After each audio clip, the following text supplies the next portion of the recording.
નમસ્તે મિત્રો, રોની બ્લોગમાં સ્વાગત છે તમારું।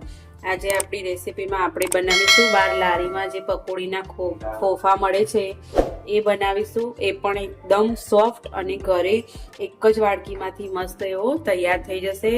ટોકર ભરીને પકોડીના ખોફા અને એકદમ સોફ્ટ પણ હશે, મોઢામાં વાગશે નહીં એવા જ બનશે। તો આપણે એક વાડકી જેટલો લઈ લીધો છે ઘઉંનો લોટ। બંને લોટને સરખા પ્રમાણમાં જ લેવાના છે અને એક વાડકી લઈ લીધો છે મેં ઝીણો સોજી। બંને લોટને સરખા પ્રમાણમાં જ લેવાના છે અને આટલામાંથી તો હું 100-150 થી ઉપર પૂરી થશે। ટોકર ભરીને એટલી બધી પૂરી આપણી તૈયાર થઈ જશે। તો આને બંનેને મિક્સ કરી અને આપણે નોર્મલ પાણી નાખવાનું છે અંદર। તો ધીમે ધીમે નોર્મલ પાણી નાખીને સોફ્ટ લોટને બાંધતા જઈશું।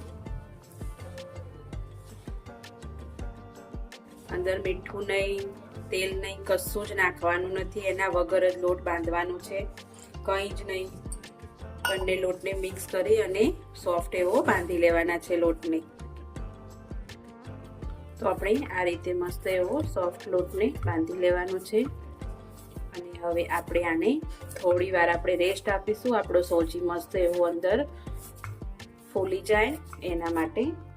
એને આપણે એક આ ભીનું કપડું કરી લીધું છે, લોટને કવર કરી લઈશું।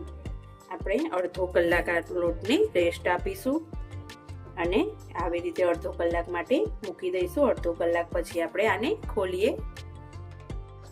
તો આપણે અડધો કલાક થઈ ગયો છે અને આપણો મસ્ત એવો લોટ સોફ્ટ એવો થઈ ગયો છે।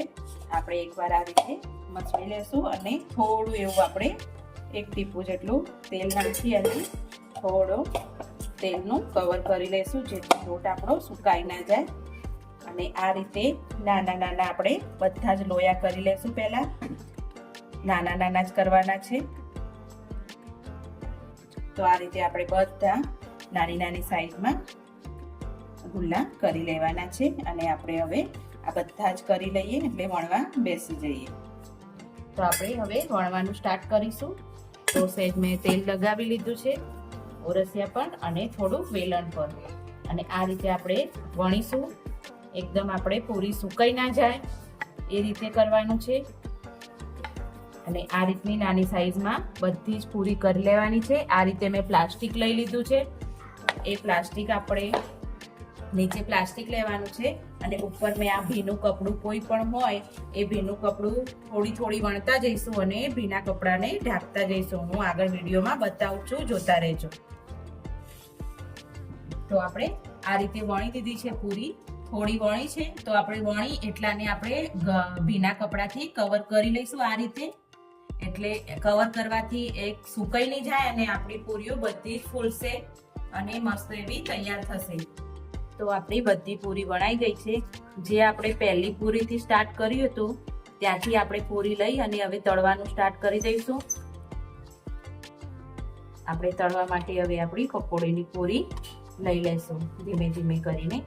જો એકદમ સોફ્ટ જ છે, ભીનું કપડું ઢાંક્યા પછી એકદમ સોફ્ટ જ છે પૂરી।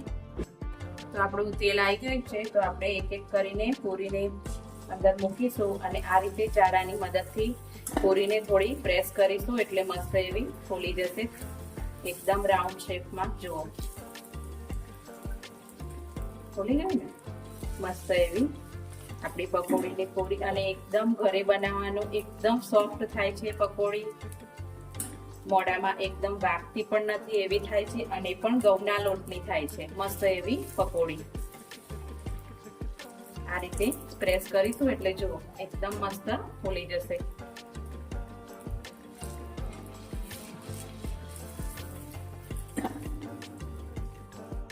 તો આપણી ગોલ્ડન કલરની તૈયાર થઈ ગઈ છે। તો આપણે અહીંયા ઉતારી લઈશું બધી જ પકોડીને અને આપણે બીજી એકદમ જો એકદમ ક્રન્ચી થઈ છે મસ્ત એવી। હું થોડી તળી લઉં પછી તમને બતાવું, એનો ક્રંચ બતાવું।